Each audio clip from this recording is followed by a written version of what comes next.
Hi everyone, I'm Diane, and today I'm going to tell you why you don't need $1,000,000 to retire comfortably.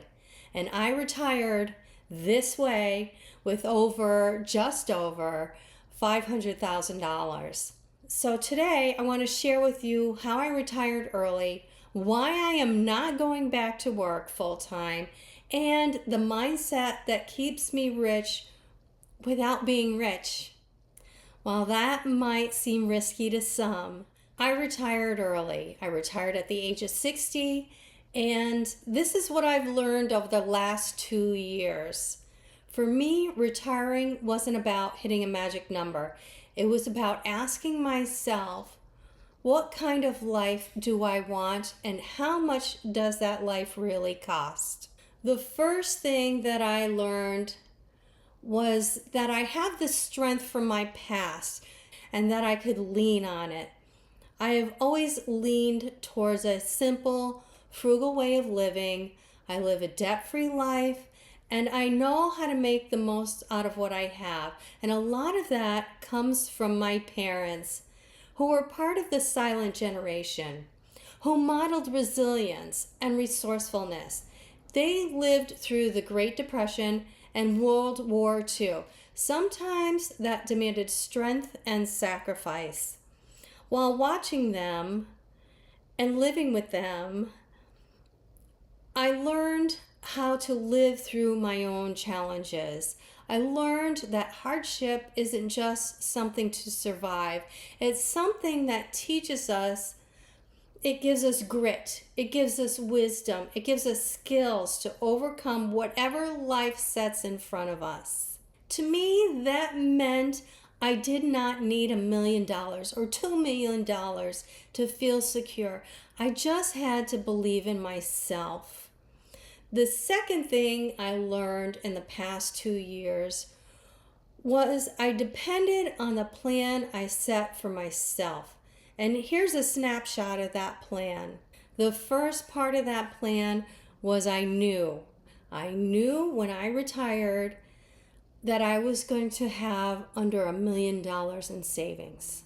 Number two, I kept a cash cushion for emergencies and short-term expenses. Number three, some of my money is in a safe income-producing investments like high yield savings accounts. 4, I use a cash envelope system, and I have a budget. I learned all of this from my mom when I was growing up in her house when I was a teenager.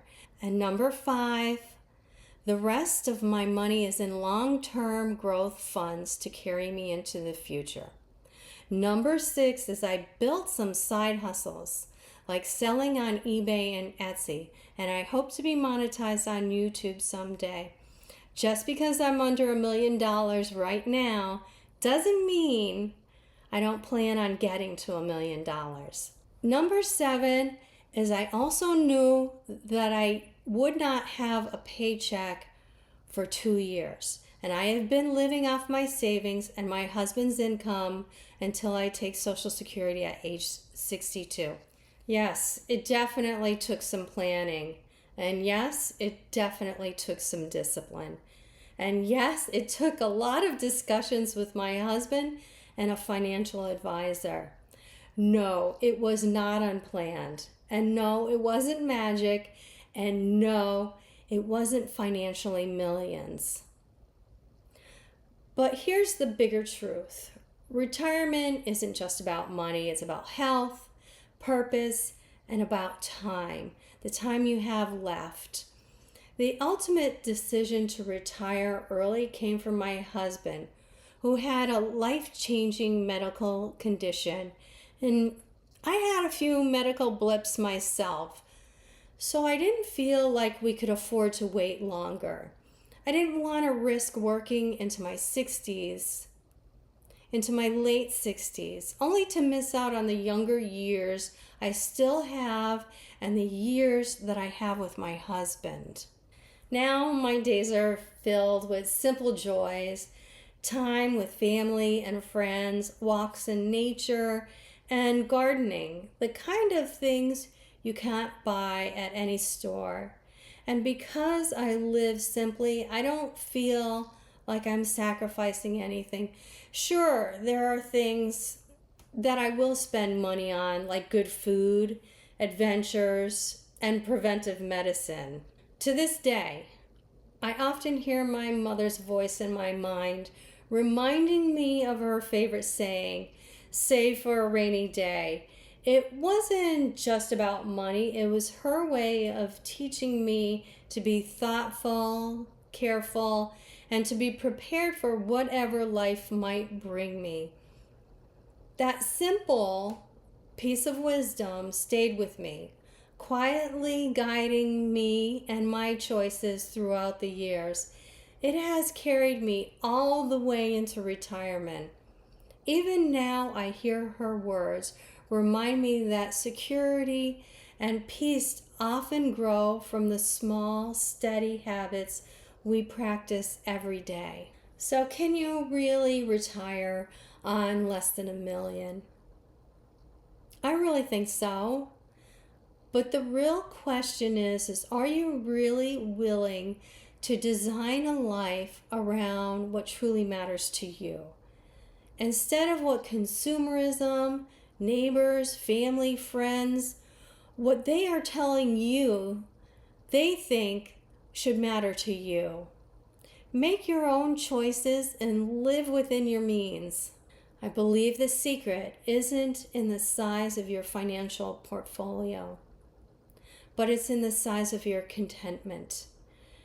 Sure, your financial portfolio gives you a sense of security and peace of mind, and you should definitely focus on it, but don't make it the single piece in your decision-making factors for what and how you spend your life doing. With that said, everyone's plan is different. Tell me, would you rather retire earlier with enough or wait longer for more money? I'd love to hear your thoughts in the comments. And if you're new here, I'm Diane. On this channel, we talk about simple living, retirement, and finding joy in life after 60. If that speaks to you, I would love for you to subscribe. Because at the end of the day, retirement isn't about money, it's about freedom. And I'm holding on to mine. Thanks for watching, and bye for now.